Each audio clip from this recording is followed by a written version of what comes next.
시청자 여러분 안녕하십니까, 이용슬입니다. 2019년도 며칠 남지 않았습니다. 어느 해든 평탄하기만 할 수는 없죠. 올해로 유독 다사다난했습니다. 해마다 연말이 되면 언론에서 올해 10대 뉴스를 뽑고 정리합니다. 여러분은 어떤 일이 머릿속에 가장 먼저 떠오르십니까?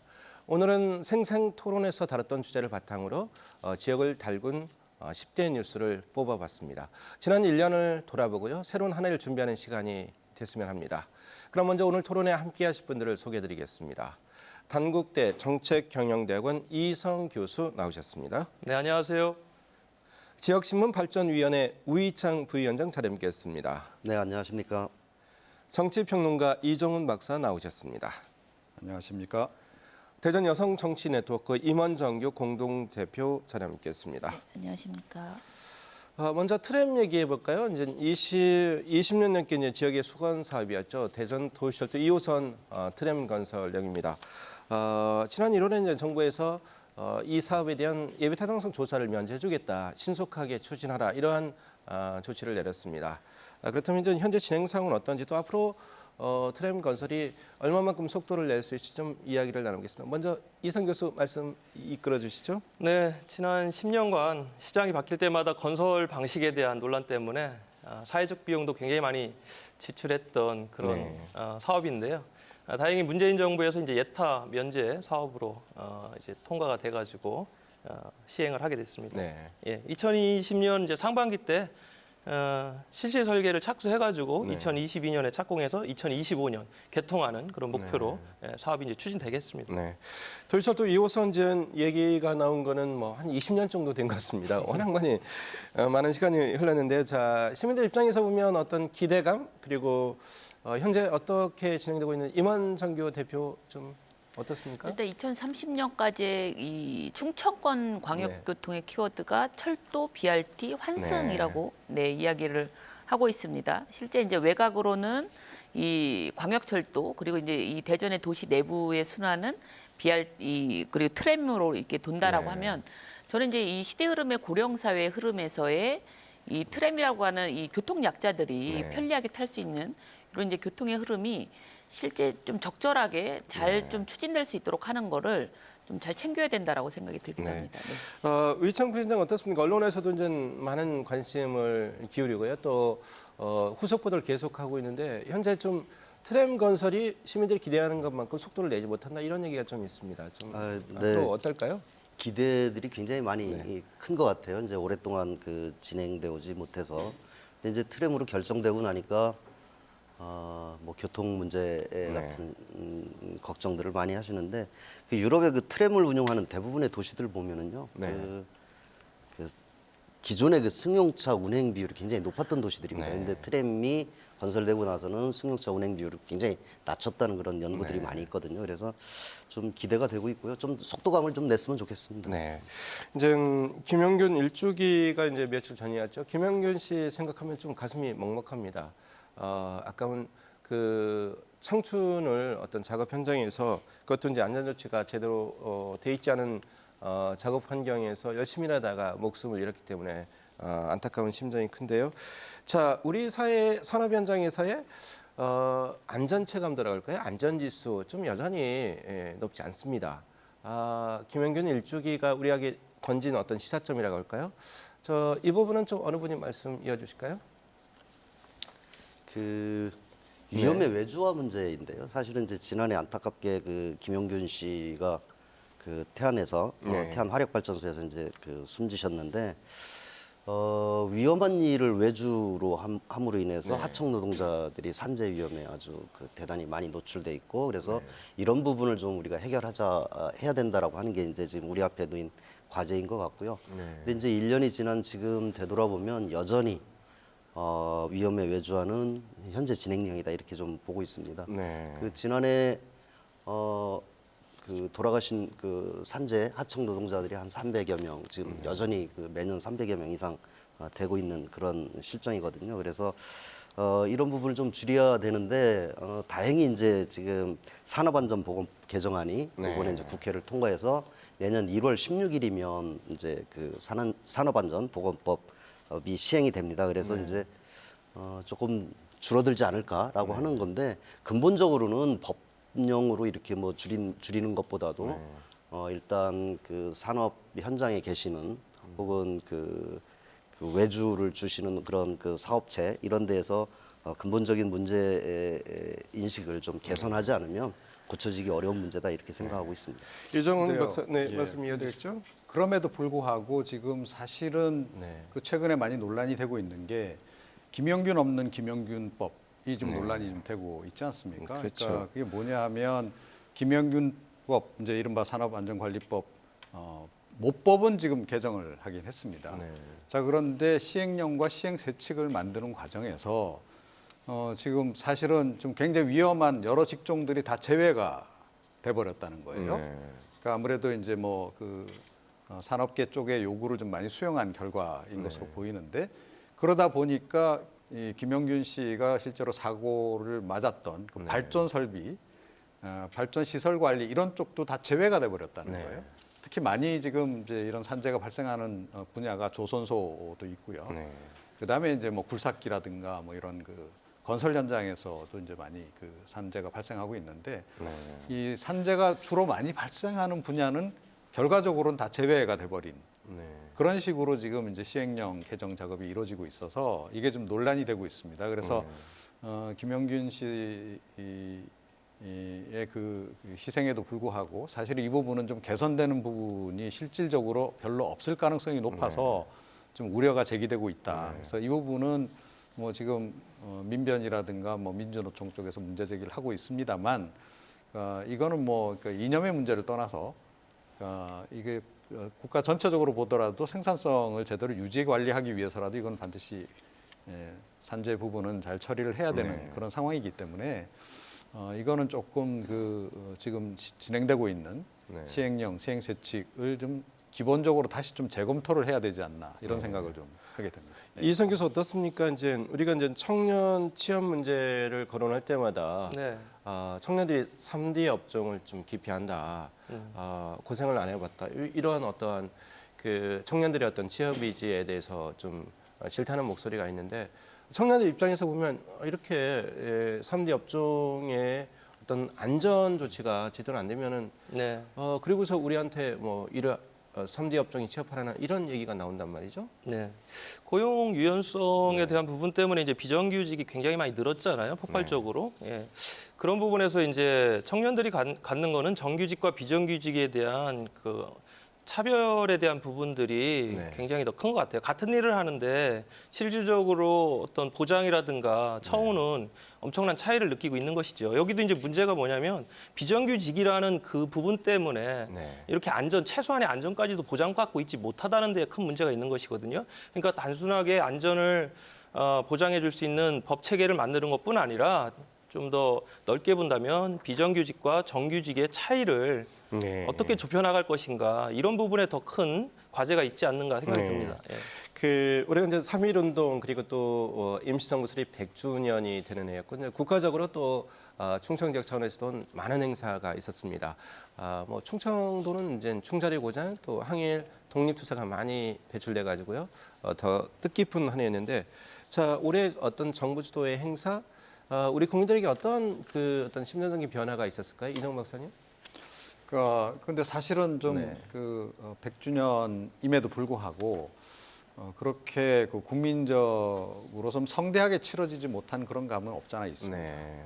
그래서 사실은 이제 임정수립일을 이제 임시공휴일로 지정을 하려고 하다가 사실은 무산되지 않았습니까? 네. 그 부분도 좀 아쉽고 어찌됐건 이거는 굉장히 우리나라의 어떤 민주화 과정에서 중요한 의미를 좀 갖는 건데 그런 부분에 대해서 이번에 충분히 부각시킬 기회였음에도 불구하고 부각시키지 못한 부분은 좀 많이 아쉽다 이렇게 좀 네. 생각을 합니다. 됐습니다. 그러니까 특히 이제 임시정부 수립을 할 때 우리 선조들이 그러니까 일본처럼 입헌군주제가 아니고 네. 왜 민주공화국을 선택을 했는가 하는 건 굉장히 중요한 대목이거든요. 네. 그리고 그 이후에 이제 우리나라가 어떻게 보면 일본보다도 더 지금 민주화는 더 됐다라고도 우리가 지금 네. 자랑할 수 있을 정도가 됐는데 그 바탕이 된 것이 결국은 임정수립이기 때문에 네. 그런 부분은 이번에 100주년 행사를 생각보다는 성대하게 못 치렀다 하더라도 앞으로 정부가 정부 차원에서 좀 제대로 국민들에게 또 특히 우리 잘 아는 청소년들에게 교육을 좀 해야 하지 않을까 이렇게 생각합니다. 어떻습니까, 우 선생님? 그 젊은 세대에게는 우리 지역에 이렇게 훌륭한 분이 많았다를 알릴 수 있는 그런 해인 것 같은데 퍼포먼스를 뛰어넘는 어떤 역사적인 어떤 의미라고 할까요? 그런 조명하는 데까지는 미치지 못했다 이런 의견 주셨는데 언론에서 보시기에 어떻습니까? 글쎄, 100이라는 숫자에 좀 의미를 좀 둘 필요가 있는데요. 굉장히 오랜 시간이 지났는데도 불구하고 우리가 이제 그 내부적으로 마음속으로 이제 진정한 독립이 필요한 거 아니냐라고 하는 그런 생각이 좀 듭니다. 우리 안에 있는 그런 사대주의나 혹은 외세 의존도 이런 것들을 좀 떨쳐내고 그다음에 이제 임시정부 수립이라고 하는 그 의미를 보면 민주주의라고 하는 부분에 맞닿아 있다라고 보거든요. 그래서 좀 더 우리 사회가 민주주의로 가는 그런 그 굳건한 그런 토대가 되는 한 해였으면 좋았겠다 이런 생각이 듭니다. 임 선생님 어떻습니까? 이제 올해 이제 3.1운동 100주년인데 보니까 언론 보도를 접하니까 내년이 또 청살리 전투 100주년이 됩니다. 뭐 올해의 어떤 연장선상에서 내년에도 어떤 항일 정신을 좀 이어받는 그런 계기는 있을 것 같은데 좀 올해 어떤 3.1운동 사업 어떻게 평가하고 계십니까? 저는 이제 여성 독립운동가들이 많이 조명됐던 것이 매우 의미가 있었다라고 생각이 들고요. 일단은 그 유관순 열사가 3등급 서원에서 1등급 서원을 받게 됐던 것도 의미가 있었고 실제 그 여성 독립운동가 충청권에서도 많이 조명이 됐던 부분도 있었고요. 단재 신채호 선생만 우리가 알고 있었지만 그의 부인인 박자혜 선생도 같이 독립운동을 했던 인물로 그렇습니까? 저희가 알게 됐던 부분도 있었고요. 실제 이제 지금 우리가 히스토리라고 하지만 허스토리도 계속 함께 이제는 우리가 인식하고 알아가야 된다라는 것. 그리고 이제 공주의 영명학교와 이 천안의 독립기념관이 같이 연결되는 이 충청권의 여성 독립운동의 벨트를 우리가 함께 조금 더 발굴해 나가는 과정도 우리가 조금 신경을 써야 되겠다라는 부분도 이제 시작이겠구나라는 생각이 들기도 합니다. 네. 그렇군요. 한일 경제 어떤 보복 어떤 무역 분쟁이었죠. 이제 일본의 경제 보복 조치. 문재인 대통령 아베 총리가 좀 화해하는 모습을 좀 비춰지기도 했습니다. 최근에 중국에서 모임을 갖고요.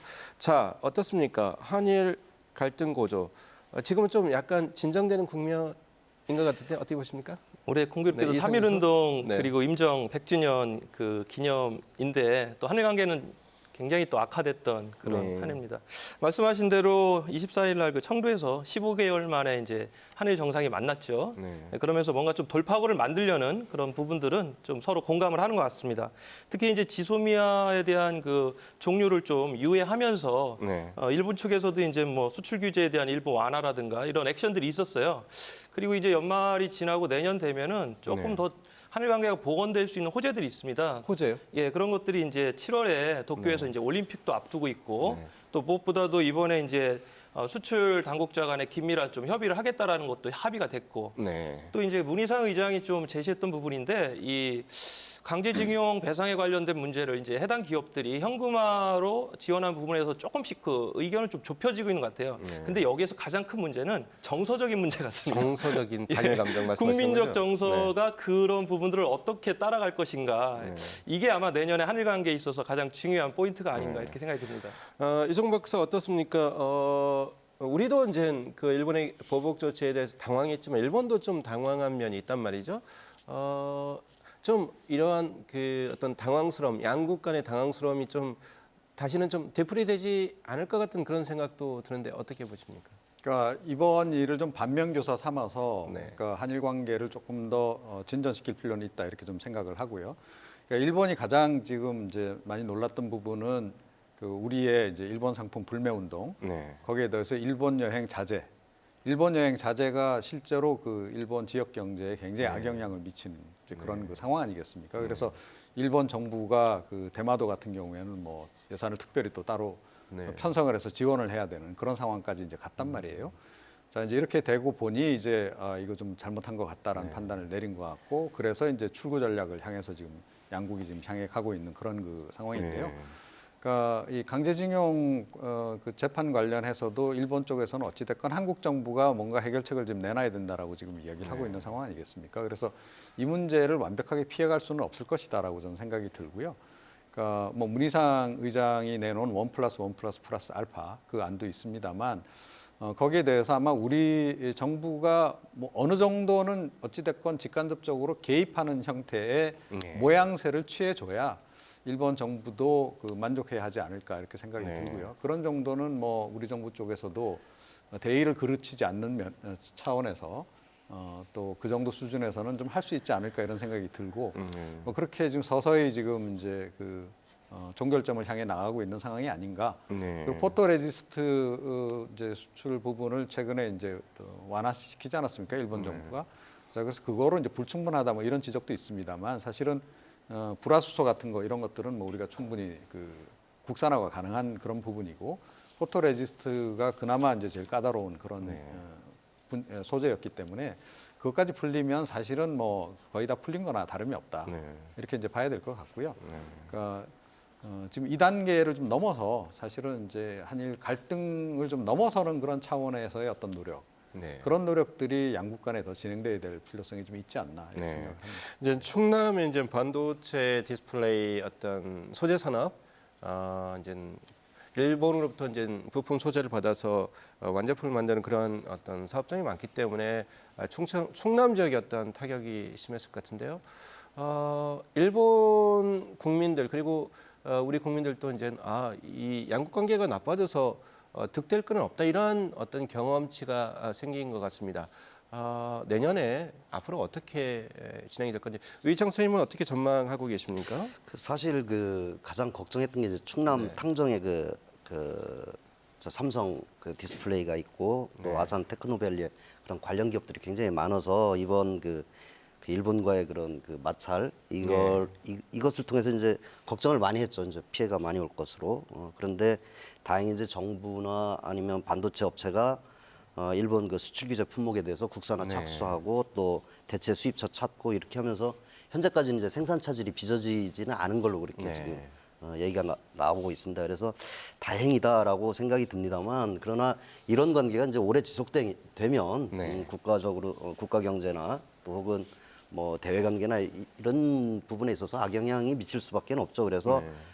다시 원래대로의 어떤 그런 한일 관계로 되돌아올 필요가 있겠다. 다행히 네. 이제 한중일 정상회담도 있고 또 지금 지난 그 12월 중순에만 해도 이제 국장급 그 한일 대화도 열렸고 해서 지금 분위기는 굉장히 좋아지는 것 같아요. 어쨌든 이런 상태로 한일이 갈등 관계를 가지고 가는 거는 좀 좋지 않다라고 하는 공감대가 형성돼 있는 것 같습니다. 제가 조금 좀 보태고 싶은 네. 얘기는요. 그러니까 이제 이게 위기이기도 하지만 상당히 기회이기도 한데 제가 보기에는 이 충청권, 대전 포함해서 굉장한 기회를 지금 맞고 있는 것 같습니다. 기회다. 그러니까 네. 정부가 지금 뭐 집중적으로 그러니까 소부장, 그러니까 소재, 부품, 장비 산업을 육성하겠다라고 얘기를 하고 있는데 디스플레이 관련한 것뿐만 아니라 반도체 관련한 그런 관련 업체들도 이 네. 중부권에 지금 굉장히 많이 집중돼 있단 말이죠. 네. 자 그래서 이 부분은 그 뭐 대전시를 비롯해서 충남, 충북 다 말할 것 없이 이 3개 지자체가 좀 힘을 합쳐서 이번 기회에 좀 대대적으로 이쪽 분야 산업을 좀 부흥시키는 네. 그런 것이 좀 필요하지 않을까 싶고요. 네. 그러니까 반도체 같은 경우에 지금 뭐 예를 들어 삼성전자라든가 SK 하이닉스가 국내에 공장을 짓는다 그랬을 때 그 장비 거의 그 80% 이상을 해외에서 다 수입을 해옵니다. 네. 그래서 이 장비 분야 같은 경우에 특히나 우리가 앞으로 굉장히 좀 도전해 볼 만한 그 가치가 좀 있고 그런 분야이기 때문에 지역 사회에서 더욱더 관심을 가져야 되지 않을까 네. 생각합니다. 그렇군요. 실제 우리 그 소재 산업에 근무하시는 분들이나 그쪽 연구를 하시는 분들 말씀에 의하면 결과적으로 이번 사태로 한국 소재 산업에는 네. 대단한 호기이다. 네, 호재다, 그런 점에서. 지금 이 기회에 그 우리 소재 산업을 좀 발전시킬 수 있는 그런 계기가 네. 될 수 있다 이렇게 판단하고 있습니다. 미세먼지 얘기해 볼까요? 이제 미세먼지에 대한 걱정 뭐 과거에도 있었습니다. 올해 시민들의 어떤 불안감 아주 피크를 치는 것 같습니다. 이제 정부도 이제 대책을 여러 내놨죠. 이제 충남 지역에는 화력발전소 있고 또 이제 차량 이부제 공공기관을 중심으로 한 차량 이부제가 전면적으로 시행되고 그랬는데 자 정부 대책 자치단체 대책이 좀 충분하고 시민들의 기대감이 어느 정도 미쳤는지 좀 말씀 이어가도록 하겠습니다. 어느 분이 말씀 주실까요? 네, 그- 우 선생님. 네, 지금 뭐 우스갯소리로 그런 얘기를 네. 한다고 그럽니다. 그 하늘색이 바뀌고 있다. 하늘색이 바뀌고 있다. 예전에 이제 우리가 그림을 그리면 하늘색을 좀 파란색으로 칠했는데 그 중국 초등학생들이 그린 그림에는 하늘색이 다 회색으로 돼 있다고 그럴 정도로 굉장히 좀 심각한 문제이고 또 더 심각한 건 이제 대책 없다라고 하는 겁니다. 이제 정부가 여러 가지 대책을 내놓고 있지만 대략 중국의 영향이 한 32% 최근 연구 결과에 의하면 32% 되는 걸로 나타나 있고 그다음에 뭐 노후 디젤 자동차라든지 아니면 그 화력 발전소라든지 혹은 우리 그 난방 연료라든지 이런 문제에 있어서 이 심각한 저 미세먼지에 영향을 주고 있다 이렇게 지금 얘기를 하고 있는데 지금 현재 정부가 내놓고 있는 대책이나 혹은 대전시가 내놓고 있는 대책들을 보면 좀 뭐라 그럴까요? 좀 그러니까 근본적으로 이 문제를 해결하기는 굉장히 어렵다라고 하는 겁니다. 그래서 이 국제적으로 공조도 해야 될 필요가 있고요.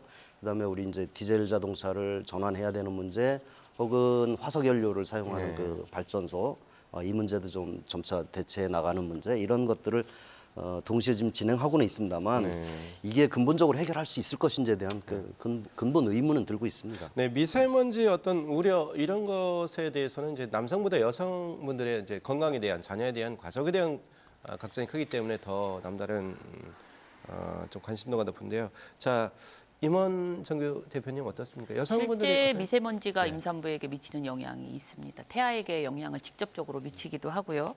그리고 아이를 주로 돌보는 이 양육자가 또 여성이다 보니까는 아이들 학교의 등하교의 문제라든지 그리고 이 지금 대전시에서 아이들에게 마스크를 나눠주고는 있습니다. 그런데 네. 이게 뭐 어떤 근본적인 문제 해결은 아닌 것 같다라는 생각이 들고요. 차량 오부제라든지 이런 또 뭐 실시를 뭐 권고를 하는 거지 뭐 강력하게 단속을 하는 이런 부분도 아닌 것이고요. 그렇다고 뭐 경유차에 대한 또 오래된 경유차를 뭐 진입하는 거에 대한 그런 제재 조치가 또 이 뭐 근본적이냐. 사실은 이 뭐 대전 충남의 이런 어떤 화력 발전소의 문제, 그러니까 충청권에 대한 이런 상생으로서의 미세먼지 대책을 사실은 지금 아직 뭐 진일보하고 있지 않은 것이라는 생각이 듭니다. 그러니까 개인의 실천부터 이 어떤 중부권의 이 광역 이 지역의 상생적인 미세먼지 대책까지 좀 종합적으로 가야 되지만 이게 전혀 지금 이루어지고 있지 않은 부분에 사실은 이 피해는 고스란히 이 지역에 살고 있는 사람들이 겪고 있다라고 생각이 들고요. 앞으로의 지속 가능 발전의 화두는 환경이 첫 번째이기 때문에 가장 시급하게 해결해야 되는 부분이라는 생각이 들기도 합니다. 네. 좀 이 부분에 대해서 더 말씀 주실 분, 네, 이성 교수. 예. 뭐 트램에 대한 저 미세먼지에 대한 그 심각성을 우리가 다 알고 있는데 그럼 대책이 뭐냐라고 하면 사실은 뚜렷하지가 않아요. 네. 지금 우이창 부위원장께서도 32%가 중국발 미세먼지라고 말씀하셨듯이 우리는 대전시나 뭘 해야 되냐 이런 데에서 굉장히 좀 답이 없죠. 네, 근데 답이 심각성은 없다. 커지고 있고. 근데 이제 저는 그 트램이라는 부분에서 이게 좀 대안이 될 수 있다. 앞서 우리가 첫 번째 얘기했지만 트램의 전동차에 이제 미세먼지 흡입 장치를 좀 넣겠다라는 그런 안도 있더라고요. 그리고 미세먼지가 우리가 지금 자동차 배기가스에 지금 굉장히 많이 집중을 하고 있는데 실질적으로 미세먼지가 더 많이 발생하는 것은 자동차 타이어의 마모로 인한 분진이 더 훨씬 크다는 거예요. 그렇기 때문에 전문가들에 의하면 실질적인 미세먼지를 좀 감소하는 데에는 도로에 있는 분진을 제거하는 게 더 효과적이다 이렇게 지금 발표를 하고 있거든요. 그래서 좀 효과적이고 효율적인 정책들을 가지고 좀 진행을 했으면 좋겠다 이런 생각을 갖고 있습니다. 그 대전시가 이제 미세먼지 대책으로 내놓은 것이 이제 산업단 주변에 나무를 심어서 미세먼지가 도심으로 확산하는 것을 좀 막겠다 이런 조치를 내놨는데 트램에 대한 어떠한 그 가치 이 부분에 대해서도 이제 미세먼지 저감 효과가 있다 이 점을 좀 홍보하는 것도 괜찮은 것 같습니다. 야구장 얘기해 보겠습니다. 하나이글스 올해 성적 뭐 그렇게 썩 좋지는 않았습니다. 야구 팬들 좀 실망하셨을 텐데요. 자, 이제 새로운 야구장 부지가 한밭 종합 운동장으로 이제 정해졌죠.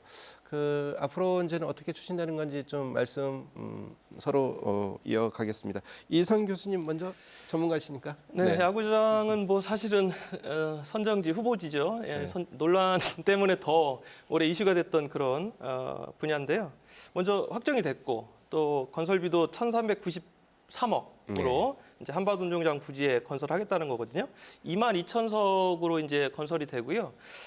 무엇보다도 이제 올 12월에 이에 대한 네. 또 타당성 조사하고 그다음에 중앙 투자 심사를 거쳐가지고 2022년 4월에 착공할 그런 예정입니다. 그래서 빠르면은 2024년 12월에 이제 저희가 새로운 야구장을 이렇게 볼 수가 있는데 여기서 하나의 문제가 이제 실질적으로 야구장에 열리는 게 70일이 안 됩니다. 채 안 됩니다. 그래서 이 야구장의 이후의 활용 방안이 어떻게 계획되고 또 그것들이 대안이 뭔지 이게 사실은 더 중요한 것 같아요. 네. 자, 어떻습니까? 저 임원장님 혹시 여기에 대해서 정보가 있으시나요? 저는 이게 네. 왜 대규모로 응원을 하는 문화가 이게 앞으로 네. 1인 가구가 늘어나고 그러니까 놀이와 문화가 업이 되는 산업이 최대 산업이다라는 이 라이프 스타일의 패턴이 바뀌는데 이렇게 대규모의 야구장이라고 하는데 이 아주 많은 돈을 들여서 하는 이런 것이 바람직하냐라는 거고 또 하나가 저는 이제 뭐 개인적으로는 이 대전 IC 근처에 살고 있지만 전국에서 오는 이런 이제 관광객의 체험을 유도하려고 하는 그 위치가 이게 한밭야구장 쪽의 위치가 정말 적합했냐라는 네. 개인적 판단 좀 들긴 하지만은 그랬을 때에 이런 이제 이 좀 안목을 갖고서 졌으면 하는 네, 아니면 안목. 또는 그런 선생님 말씀하신 것처럼 활용 방안에 대한 다양한 콘텐츠를 복합적으로 할 수 있는 네. 그런 거를 좀 더 설계하는 데 넣었으면 하는 바람도 있습니다. 어떤 그 이용 활용도를 높인다라는 측면에서 좀 새로운 아이디어가 계속 이제 나와야 되는 상황인데 우이창 부위원장은 어떻습니까? 좀 시민 접근성 그리고 이거를 좀 어떤 시민 활용도를 높이는 보관이 있다면 좀 이 자리에서 말씀 주실까요? 글쎄요, 제가 뭐 그 부분에 대해서 전문가는 아니지만 이제 적어도 그 비시즌 기간에 그냥 건축물로 남아 있는 거는 대단히 비효율적이다. 네. 투입된 그 예산만큼 활용되지 못하고 있는 건 비효율적이다라고 하는 점에 있어서 좀 고민을 좀 해야 될 필요는 있을 것 같고요. 네. 어쨌든 지금 전국에 다른 그 광주나 혹은 대구나 지금 이제 새로 야구장을 지은 쪽에 지금 어떻게 활용되고 있는가 네. 이런 부분에 대해서 좀 벤치마킹 할 필요가 있을 것 벤치마킹. 같고요. 예, 그쪽 지역에 진짜 실제 활용이 잘 되고 있는지 혹은 활용이 안 되고 있는지 이런 부분들을 좀 비교를 해서 대전만의 특색이 있는 어떤 그런 활용 방안 네. 이런 것들 좀 논의하면 좋겠다라고 하는 생각이 듭니다. 네. 제가 조금 좀 네, 말씀 아이디어를 주시죠. 좀 보태고 네, 싶은데요. 아이디어 주시죠. 그러니까 뭐 전국에 있는 이런 뭐 그 경기 시설들이 다 마찬가지 고민을 좀 네. 안고 있는데요. 최근에는 경기 시설로만 활용이 안 되잖아요. 네. 그러니까 뭐 아이돌 가수들의 공연장으로도 활용이 되기도 하고 이제 그런 점들을 잘 좀 이제 그 생각을 해야 된다. 그리고 이제는 벤치마킹으로 부족하다라고 저는 생각을 합니다. 네. 그래서 benchmarking 플러스 알파로 나가야 된다. 알파 플러스 알파 뭡니까? 그러니까 지금 미국 내에서도 뭐 계속 그 연구가 많이 진행이 되고 있고 뭐 네. 시도가 좀 많이 이루어지고 있는 것으로 알고 있습니다만, 그러니까 뭐 경기장의 좌석 자체를 좀 이제 상당히 좀 다르게 설계를 하고 네. 또 그 좌석에서 경기 관람 중에 여러 가지를 할 수 있도록 한다든지, 뭐 굿즈 뭐 이런 부분에서도 더 이제 다양성을 추구를 한다든지, 네. 뭐 이제 이런 것들이 이제 시도가 되고 있는 것으로 지금 알고 있는데요.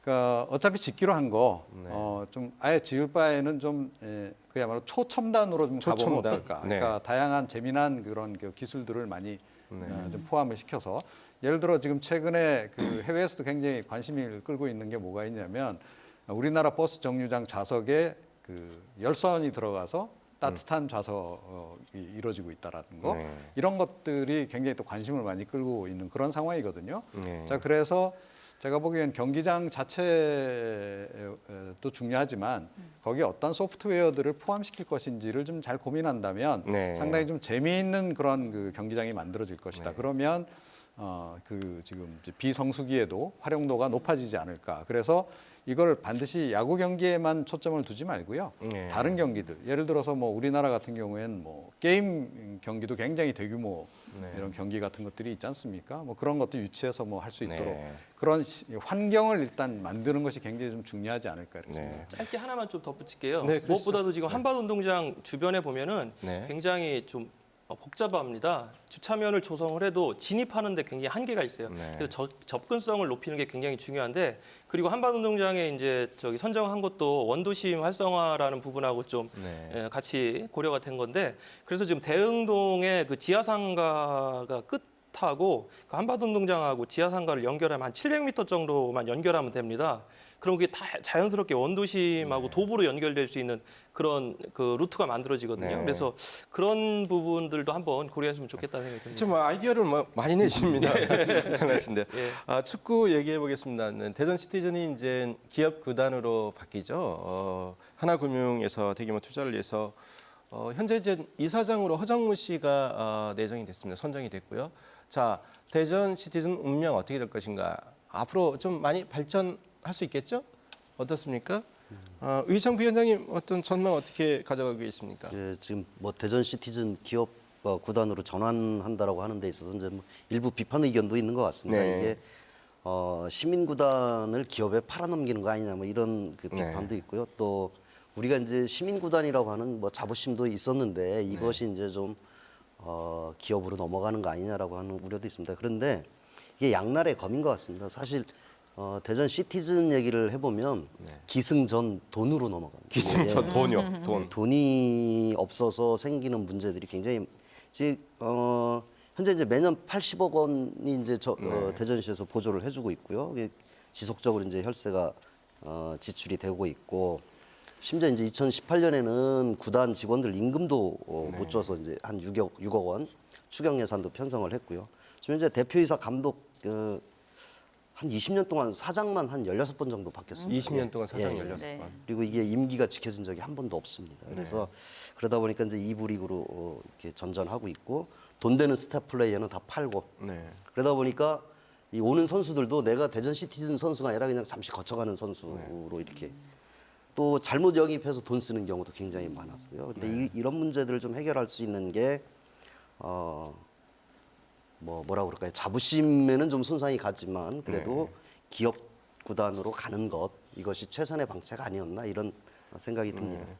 자, 임원정교 대표님 어떻습니까? 여성분들 뭐 축구 좋아하시는 분도 많이 늘어나고 있습니다. 어떤 의견 갖고 계십니까? 제가 요 관련한 이제 기사 막 찾았더니 역사를 잊은 팀에게 미래가 없다라고 그런 얘기가 이제 확 와닿고요. 사실은 이제 이 시민구단으로 만들어진 것 자체가 아주 센세이션했던 13년 전의 이야기였고 실제 이제 기업으로 인수를 하면서 이제 뭐 투자의 규모는 늘어나지만 네. 그러니까 뭐 방만한 경영이 좀 체계적으로 잡히고 투자에 대한 어떤 이제 뭐 시스템이 만들어진다고는 하지만 그 또한 사실은 결국은 이제 자본의 논리가 작동이 되면서의 그런 또 시민들의 여태까지 그 애정도를 이제 개입할 수 없는 여지가 또 벽이 생기는 부분이거든요. 네. 그만큼 대전 시민들이 많이 관심을 갖고 만들었던 이 축구단을 또 먼 발치에서만 또 바라봐야 되는 그런 또 아쉬움이 여전히 있을 것 같습니다. 그래서 시민구단의 그 역사를 어떻게 잘 정리하고 그것을 또 우리 지역의 은행으로 생각했던 하나은행 이 금융이 어떻게 또 잘 이어받을지 저는 이 과도기를 잘 넘기는 것이 네. 지금 시점에서 우리의 과제이지 않을까라는 생각이 들기도 합니다. 저도 좀 아이디어를 좀 내고 네. 싶은데요. 네. 그러니까 이거를 꼭 그 시민주주들의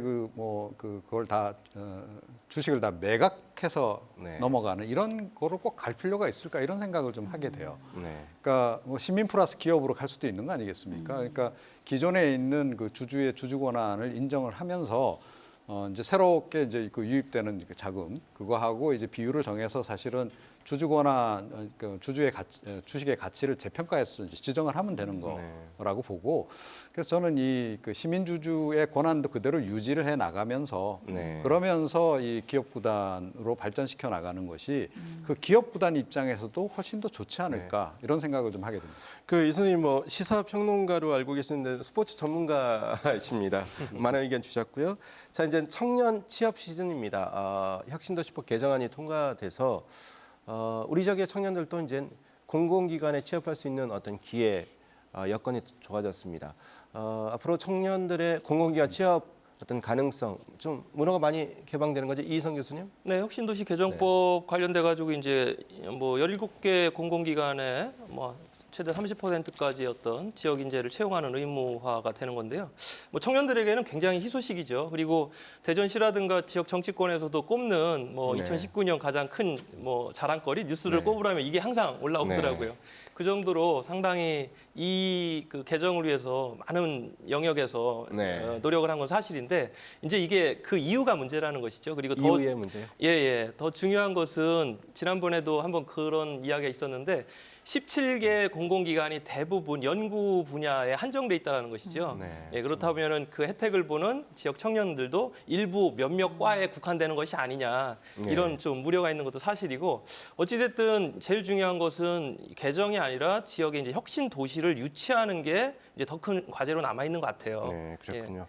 자, 이정훈 교수 어떻습니까? 이제 지역에서 고등학교 또는 대학을 나온 분들이 지역에 있는 공공기관에 많은 취업을 하면 수도권 대학에 다니는 학생들 같은 경우 좀 불이익을 당할 수도 있는데 이러한 문제를 좀 어떻게 좀 양립시켜가면서 조화롭게 가져가야 될까요? 글쎄요. 근데 사실은 이제 그 서울 지역에서 뭐 대학을 다니거나 졸업한 학생들 같은 경우에는 지방으로 잘 안 내려오려고 그러죠, 오히려. 네. 예, 그런 이제 양상이 좀 분명히 존재하는 거고요. 오히려 지방에서 공부를 한 학생들도 뭐 수도권이나 서울 쪽으로 취업을 하고 싶어 하는 그런 이제 경향성이 있다라고 하는 거. 그걸 일단 이제 전제를 해야 될 것 같고, 이 비율에 집착해서는 안 된다라고 저는 봅니다. 네. 그러니까 좋은 인재를 많이 길러낸다라고 전제한다면 네. 전국에서 서로 이 대전 지역 인재들을 데려가려고 노력을 하겠죠. 네. 그러니까 그게 결국은 근본적인 경쟁력이다. 실력을 그렇게 이제 키워야 봐야 된다. 되고요. 네. 그래서 이 비율에 그 의탁해가지고 뭐 취업률 몇 % 우리가 달성했다 이렇게 만족해하면 이게 기본적으로는 더 장기적으로 보면 경쟁력을 오히려 저하시키는 요인으로 작용을 할 수 있는 거고요. 당장 취업을 하는 게 중요한 게 아니고 그 직장 내에서도 상당히 중책을 맡고 중요한 역할을 할 수 있는 인재로 커가야 되는 거 아니겠습니까? 당장 뭐 비율을 채워야 되니까 기관에서 채용을 해놓고 뭐 몇 년 뒤 지나면 다 이렇게 예를 들어 해고를 한다든지 이런 식이 돼서는 안 된다. 그런데 이건 제가 보기엔 지역 사회 전체의 과제이기도 한데 그러니까 지역 사회에서 교육 문제에 정말로 각별히 많은 관심을 좀 가져야 되고 그 지금 취업을 지금 시키겠다라고 하는 그 해당 기관들의 특성에 맞춘 맞춤형 교육도 좀 집중적으로 진행을 좀 잘 할 필요가 있지 않을까 이렇게 생각을 합니다. 이제 뭐 시민들이 올해 그 어떤 뉴스 어떠한 경제적인 흐름에서 가장 관심을 기울인 것이 또 대선 아파트 값이 왜 이리 오르느냐. 특별한 호재도 없는데 너무 많이 올랐다. 그래서 언론에서는 또 전문가 집단에서는 야 지금 폭탄 돌리고 있다. 누가 폭탄을 끌어안을 것인가 이런 얘기까지 나옵니다. 참 대선 아파트 값 왜 올랐고 또 이제 떨어질 거라는 얘기는 굉장히 많은데 언제부터 떨어질 것인지 꼭 떨어지는 흐름은 아닌 것 같아요. 현재는 어떻습니까, 이희성 교수? 예, 뭐 저도 아파트에 살고 있으니까 기분은 좋죠. 네. 이게 당장 뭐 현금화 되는 건 아니지만 일단 기분은 좋은데 말씀하신 대로 그거죠. 이게 왜 올랐는가? 자연스럽게 오르는 게 아니라 폭발적으로 올라서 물론 이 폭발적으로 올랐다는 거는 단기간에 거품이 있는 것이죠. 근데 이 거품이 언제 꺼질 것인가 이거에 대한 우려가 있는 것도 사실이고 뭐 여러 매체들에서 그 부분을 진단하니까 결국은 투기 자본이 집중적으로 대전의 아파트를 매입해서 이 투기성 이 거품이 많이 꼈다 이렇게 얘기를 하고 있습니다. 네. 저는 이제 투기성 자본이 이제 대전뿐 아니라 이전에 광주, 대구에서도 같은 일들이 좀 일어났잖아요. 그래서 저는 내년 좀 하반기 정도 되면 이런 거품들이 서서히 꺼지지 않을까 이렇게 생각을 하고 있습니다. 임원장교 선생님 어떻습니까? 지금 주부들도 이제 아파트 가격에 굉장히 민감하단 말이죠. 자, 폭탄 돌리기라는 얘기 나오는데 좀 어느 정도 이게 실감이 됩니까? 저는 저희 사는 데는 또 오르진 않았어요. 그러니까 사실은 네. 대덕구 사는데 뭐 아파트값 오르지 않았고요. 둔산 쪽이나 뭐 도안, 유성 이쪽이 많이 오른 것 같고 아는 분이 이제 둔산에 살고 있는데 전세 이제 2년 끝나고서 가려고 일주일 미뤘는데 그 사이에 또 몇 억이 올랐다. 이제 실제 거주자들의 이사에 대한 피해는 이제 바로 직접적으로 와닿는 사례를 최근에 이제 좀 접했던 것 같고요. 실제 대전이 최고 높은 상승을 지금 찍고 있다라는 이야기. 왜 그런가 이제 자료 좀 봤더니 유성 터미널의 어떤 만들어지는 거, 도시철도 그리고 뭐 또 교육이나 교통 이런 부분에 대한 이제 개발에 대한 호재가 계속 대전에 대한 이런 이제 이야기가 나오면서 투기가 몰리고 있다라는 부분이고 결국은 이제 어디선가 터질 거라는 이제 이런 부분이기는 한데 실제 이제 한국사의 어떤 이제 아주 이제 뭐라고 그러죠 불균형하게 왜곡된 발전에 아주 전형적인 패턴이 어디 가서는 이 쏠리는 이런 현상이 대전도 뭐 예외가 아닌 이런 부분이지 않냐라는 생각입니다. 이제 뭐 주택 가격에 대해서 이제 매수 또는 매도하는 분들은 각자 의견이 있기 때문에 여기서 더 나가면 안 될 것 같습니다. 폭탄 돌리기라고 하면은 집 가지고 계신 분들이 약간 기분이 이제 상할 수도 있는 얘기인데요. 자, 정치 얘기해 보겠습니다. 어제 조국 전 수석에 대한 구속영장이 이제 기각이 됐는데요. 자, 조국 사태가 우리 사회에 무엇을 어떻게 남겼나? 우리에게 시사하는 바는 뭐냐? 좀 이런 많은 생각하는 것을 던져주고 지금 공직에서 물러났는데, 자, 이 부분은 좀 어느 분이 말씀 이끌어 주실까요? 네. 네, 조국 전 법무부 이성규 장관이죠. 씨네. 예, 사실은 이 부분에 있어서 20대가 굉장히 실망을 많이 했죠. 왜냐하면은 20대가 생각하는 그 공정한 사회라는 부분과 그 386 정치인들이 생각하는 공정한 사회의 어떤 생각차가 이번 사태로 굉장히 많이 극명하게 드러났다. 저는 네. 이렇게 보고 있습니다. 특히나 이제 그 자녀 문제의 가장 아킬레스건이 두 가지인데 네. 그 중에 이제 입시 관련된 부분 아니겠어요? 네. 하나는 이제 병역이지만 이번 같은 경우는 그런 부분에서 20대의 정서적인 부분을 정말 크게 건드렸다. 네. 그래서 공정한 사회에 대한 그 세대 간의 가치가 이번 사태를 통해서 좀 다시 한번 짚어봐야 되지 않을까 네. 이런 생각이 들었고, 뭐 두 번째는 이제 검찰 개혁이라는 부분인데 검찰에 대한 그 관심이 사실 일반 국민들이 별로 없었죠. 그리고 네. 얼마만큼 개혁의 대상인지도 몰랐고 어떠한 악습을 갖고 있는지도 몰랐는데 이번 조국 사태를 통해서 그러한 학습 효과 그리고 관심을 통해서 검찰 개혁에 대한 어떤 필요성, 동의를 얻어내는 것도 하나의 시사점이 아닌가 이렇게 생각이 듭니다. 네, 조국 사태를 보면 이제 1년 동안 많은 일이 일어났다는 것을 좀 알 수 있는데요. 그 좋은 이미지 지금 다 깎아먹었지 않습니까? 그래서 야 이게 좀 세상이 많이 변할 수 있구나 이라는 생각인데 이종훈 박사님은 어떤 의견 갖고 계십니까? 이제 조금 전에 이제 그 임시정부 수립 100주년이 네. 올해였다 이제 이 얘기를 나누긴 했습니다만, 그러니까 이 임정 100주년을 맞기 직전에 우리가 촛불혁명이라고 하는 것을 네. 겪게 되는데 이게 우리나라 민주주의 역사에 굉장히 중요한 이정표였다라고 저는 생각합니다. 그래서 촛불혁명 이전과 촛불혁명 이후에 국민들의 주권에 대한 인식 자체가 완전히 바뀌었다. 네. 뭐 촛불 그 혁명 당시에 뭐 다 기억하시겠지만 네. 헌법 조항 다시 한번 또 읽어보게 되고 뭐 그랬던 거 아니겠습니까?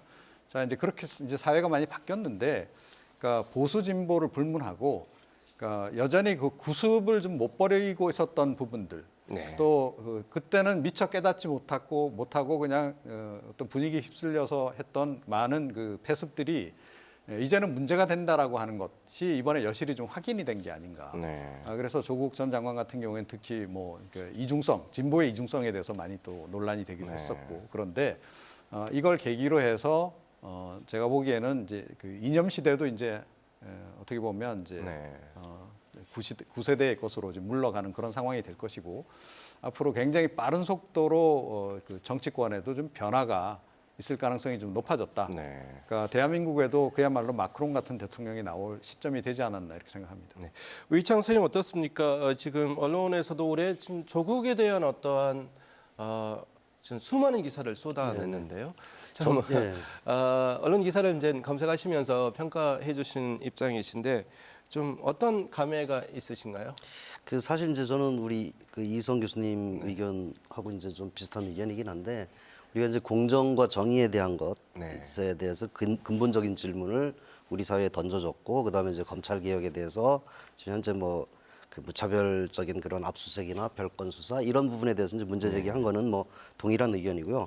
거기에 이제 하나 더 보태서 우리 언론의 보도 관행에 굉장히 문제가 있다라고 하는 것들 이번 그 조국 사태를 통해서 네, 드러내준 보도 것 관행이요. 같아요. 무분별한 의혹 제기라든지 혹은 뭐 검찰발로 그냥 받아쓰기, 확인 안 하고 받아쓰기, 혹은 뭐 아니면 말고식이었던 보도 태도 이런 것들은 좀 지탄 받아야 되고, 그런 보도 태도들이 소위 말하면 이제 뭐 기레기라고 하는 그런 용어까지 지금 뭐 만들어 낸 거 아닌가 싶거든요. 지금 우리나라 언론 자유 지수가 굉장히 많이 올라갔습니다. 이제 이전 정부에 비해서 많이 올라갔는데, 반면 언론 신뢰도는 OECD 최하위입니다. 이게 바로 우리 조국 사태에서도 다시 한번 보여준 거 아닌가 그런 생각이 듭니다. 자, 임원장 교수님께서 짤막하게 멘트하실 시간이 있으십니다. 좀 여성계 입장에서 보면 좀 이런 것도 10대 뉴스에 들어갈 수 있다라는 의견이 있으시면 어떤 걸 꼽겠습니까? 저는 이제 시대 흐름의 어떤 이제 성평등이라고 하는 것이 뭐 양성평등, 성평등을 나누는 것이 아니고요. 저는 이제 미투라고 하는 이 흐름이 끝나지 않은 것이고 미투도 변곡점, 네. 정치도 이제는 변곡점이다라는 이제 시대 흐름인 것 같습니다. 더 이상 이제 과거에서 새로운 미래로 가는 홀로 성장하는 시대는 끝났다. 이제 안목을 키우는 시대로 5년, 10년의 설계를 하는 2020년을 우리는 맞이하면 좋겠습니다. 네. 내년을 바라보는 내년 성장의 어떤 바탕이 되는 올 한 해 정리 필요한 것 같습니다. 자, 오늘은 2019년 한 해를 정리해보는 토론 시간을 가져봤습니다. 얼마 남지 않은 올 한 해 모든 일들 잘 마무리하시고요. 2020년도 여러분들이 소원하는 것들이 이루어지는 한 해가 되길 바랍니다. KBS 생생토론 여기서 마치고요. 저희는 2020년 경자년 새해 인사 올리겠습니다. 시청해주신 여러분 감사합니다.